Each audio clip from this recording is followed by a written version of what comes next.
Bien-aimés dans le Seigneur, shalom, shalom. Rhapsodie des réalités du vendredi 13 février 2026. Pasteur Christ partage avec nous sur ce thème. Vivre au-dessus de l'influence de Satan. Alléluia. Notre verset d'ouverture, Luc 22, verset 3. Alors Satan entra en Judas, surnommé Iscariote, qui était du nombre des 12. Gloire à Dieu. Judas Iscariote était l'un des 12 disciples du Seigneur Jésus. Il marchait avec le Maître, écoutait ses enseignements et était témoin de ses miracles. Pourtant, Judas avait une faiblesse. Il aimait prendre ce qui ne lui appartenait pas. Et cela ouvrait la porte à Satan pour prendre le contrôle de son cœur. La Bible nous dit que Judas était le trésorier du ministère de Jésus et qu'il volait souvent de l'argent dans la bourse. Jean 12, verset 6. Ce qu'il ne comprenait pas, c'est que Satan exploite les faiblesses d'une personne, les péchés même qu'elle affectionne pour la contrôler et la détruire. Judas pensait être malin, mais il était en réalité conduit à sa propre bête. Les Écritures révèlent que Judas se présenta aux chefs des Juifs et leur proposa de trahir le Maître. Lorsqu'il mena les soldats à Jésus et le trahit d'un baiser, Jésus le regarda et lui dit, « Judas, est-ce par un baiser que tu trahis le Fils de l'homme ?» Luc 22, verset 48. Même alors, Judas ne ressentit aucun remords. Ce n'est qu'en voyant Jésus condamné à mort que l'horreur de son acte le frappa de plein fouet. Accablé de désespoir, Judas alla se pendre. Il était perdu à jamais. C'est ainsi que Satan agit. Il aveugle ses victimes par la tromperie et le désir jusqu'à ce qu'elles ne se comprennent plus elles-mêmes. Il les pousse à commettre des actes inexplicables et à faire des choix irréparables. Alléluia.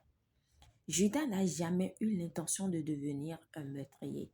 Mais le péché a un chemin sans issue. Songez au nombre de personnes aujourd'hui qui, comme Judas, se laissent égarer par l'avidité, la colère ou la luxure.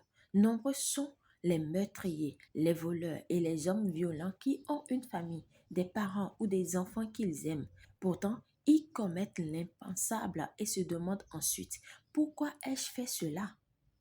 On peut être guidé par des influences invisibles lorsqu'on cède à de mauvais désirs. C'est pourquoi il est important de veiller sur son cœur. Ne laissez jamais l'avidité, l'amertume, la luxure ou la colère prendre place en vous. Nourrissez votre cœur de la parole et abandonnez-vous au Saint-Esprit. C'est ainsi que vous tiendrez Satan à distance et que vous vivrez au-dessus de son influence en marchant dans la justice et la vérité. Alléluia, gloire à Dieu. Priez. Cher Père, je te remercie pour la lumière de ta parole et le ministère de ton esprit qui me permettent de marcher dans la justice et la vérité. Mon cœur est rempli de ton amour et mes pensées sont alignées sur ta volonté. Je refuse toute influence de Satan et je marche dans la sagesse, la pureté et la puissance de l'esprit au nom de Jésus. Amen. Pour une étude approfondie, nous lisons Jean 13, verset 2, Jacques 1, verset 14 à 15, Éphésiens 4, verset 27 à 31. À présent, nous aimerions vous donner l'opportunité de naître de nouveau, de recevoir le Seigneur Jésus-Christ comme Seigneur et Sauveur de votre vie, de recevoir la vie éternelle, de recevoir le Saint-Esprit en vous au travers de votre confession. Alléluia. Si vous croyez déjà en Jésus-Christ, nous vous invitons à faire cette confession de tout votre cœur et de manière à vous entendre. Dites, ô Seigneur Dieu, je crois de tout mon cœur en Jésus-Christ, Fils du Dieu vivant. Je crois qu'il est mort pour moi et que Dieu l'a ressuscité des morts. Je crois qu'il est vivant aujourd'hui. Je confesse de ma bouche que Jésus-Christ est le Seigneur de ma vie. À partir d'aujourd'hui, par lui et en son nom, j'ai la vie éternelle. Je suis né de nouveau. Merci Seigneur d'avoir sauvé mon âme. Je suis désormais un enfant de Dieu. Alléluia.